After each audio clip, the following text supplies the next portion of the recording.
नमस्कार बंधुरा आबारो एक नतून रेसिपि पर्वे आपनादेर सकलके अनेक स्वागत।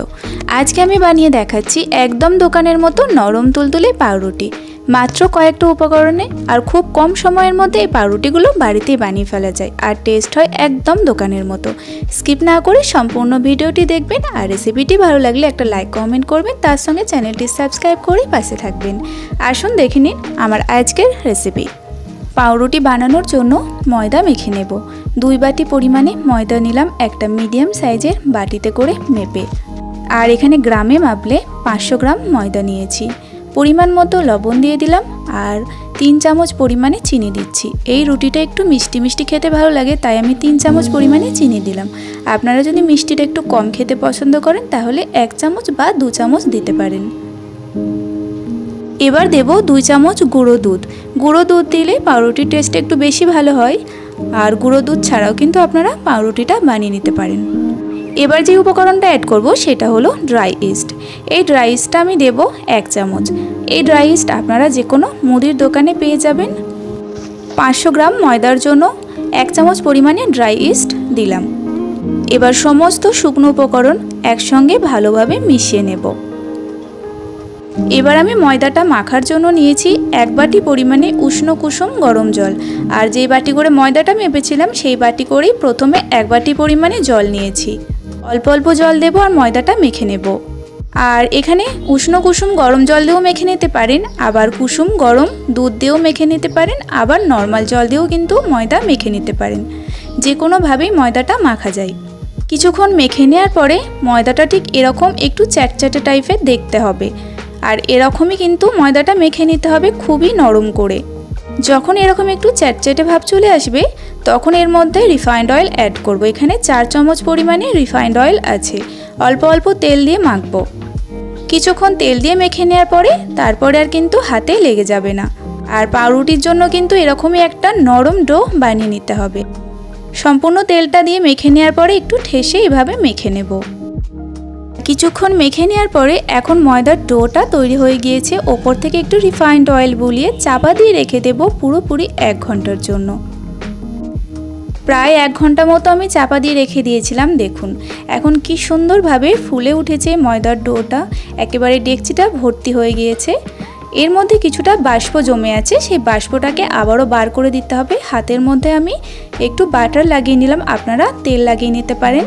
এবার এইভাবে আমি বাষ্পটা বার করে নিচ্ছি আর হালকাভাবে একটু মেখে নিচ্ছি। খুব বেশিক্ষণ মাখার প্রয়োজন নেই, একটু ভালোভাবে মেখে নিতে হবে। এবার এইভাবে একটু মেখে নেওয়ার পরে এর থেকে লেচি কেটে নেব, আর একটু লেচিগুলো বড় বড় করে কেটে নিতে হবে, মানে রুটির লেচির থেকে একটু বড় বড় করে। এবার অন্যদিকে আমি একটা ননস্টিকের কড়াই নিয়ে নিয়েছি, আর এই কড়াইয়ের মধ্যে আমি খুব ভালোভাবে বাটার লাগিয়ে নিচ্ছি। আপনারা কিন্তু তেল বা ঘি লাগিয়ে নিতে পারেন। এবার একটা করে লেচি তুলে নিচ্ছি আর এরকম গোল গোল করে সাজিয়ে সাজিয়ে বসিয়ে দেব। হালকাভাবে ঠিক এরকম করে গোল করে নিচ্ছি, আর একটা একটা করে ডো একটু ছাড়া ছাড়া দিয়ে সাজিয়ে নিচ্ছি, কারণ এটা আরও কিছুক্ষণ রেস্টে রাখার পর ফুলে উঠবে।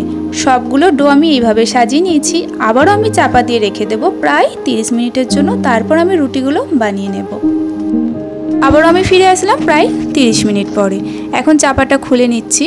দেখুন আগে যেভাবে আমি ডোগুলো দিয়েছিলাম তার থেকে কিন্তু অনেকটাই ফুলে গিয়েছে।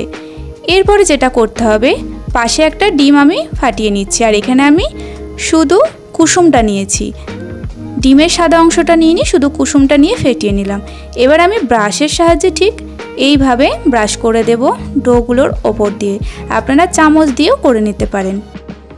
এইভাবে ডিম মাখিয়ে দেওয়ার কারণে রুটির ওপরে হালকা একটু কালার চলে আসবে। তাছাড়াও রুটির ওপরে কিভাবে আপনারা কালারটা নিয়ে আসবেন সেই পদ্ধতিটাও আমি শেয়ার করে দেব। সবগুলো আমি ডিম মাখিয়ে নিয়েছি, এবার আমি রুটি বানিয়ে নেব। এবার রুটিগুলো ভাপানোর জন্য কড়াইয়ের মধ্যে বালি দিয়ে চাপা দিয়ে 5 মিনিট মতো হাই ফ্লেমে গরম করে নিয়েছি। এখন চাপাটা খুলে নিয়েছি আর রুটির কড়াইটা আমি ঠিক এইভাবে বসিয়ে দিচ্ছি। এবার এই রুটিটা ভাপানোর সময় বলে দিই, চাপা দিয়ে হাই ফ্লেমে 5 মিনিট রেখে দেব। তারপরে ফ্লেমটা লো করে 25 মিনিট মতো ভাপিয়ে নেব। ফিরে আসলাম মোট 30 মিনিট পরে। এখন আমি চাপাটা খুলে নেব আর রুটিটা কেমন হয়েছে সেটা দেখে নেব। ফ্লেমটা অফ করে দিয়েছি আর রুটিটা দেখে মনে হচ্ছে ভেতর থেকে খুব ভালোভাবে হয়ে গিয়েছে। আর রুটিটা ঠিকঠাক হয়েছে কিনা সেটা বোঝার জন্য একটা কাঁটা চামচের সাহায্যে রুটির সাইডে এরকম একটু ফুটো করে নেব। আর কাঁটা চামচের মধ্যে দেখুন একটুও ব্যাটার লেগে যাচ্ছে না, মানে রুটিটা ভিতর থেকে ঠিকঠাকভাবে স্টিম হয়েছে। রুটিটা নামানোর পরে আমি একটু ঠান্ডা করে নিয়েছি। এখন রুটিটা আমি উল্টে নেব। আর উল্টো দিকটাও ভীষণ সুন্দরভাবে ভাপানো হয়েছে, একটা সুন্দর কালার এসেছে।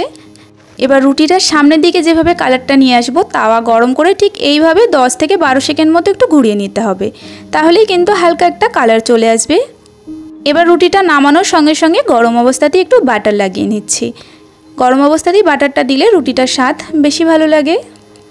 রুটিটাকে সম্পূর্ণ ঠান্ডা করে নেওয়ার পরে এখন আমি আপনাদের দেখিয়ে দিচ্ছি রুটিটা ঠিক কেমন হয়েছে। রুটিটা এখনও বেশ কিছুটা গরম আছে, তবুও আপনাদের আমি দেখিয়ে দেব রুটিটা ঠিক কেমন হয়েছে। কতটা সফট হয়েছে রুটিটা দেখে বুঝতে পারছেন। দোকানের মতো পাউরুটি খুব সহজেই কিন্তু বাড়িতেই বানিয়ে ফেলা যায়, আর টেস্ট একদমই দোকানের মতো হয়। ইস্ট ছাড়াও কিভাবে আপনারা পাউরুটি বানিয়ে নিতে পারবেন সেই রেসিপিটি কোনো একটা ভিডিওর মাধ্যমে আপনাদের সঙ্গে শেয়ার করব।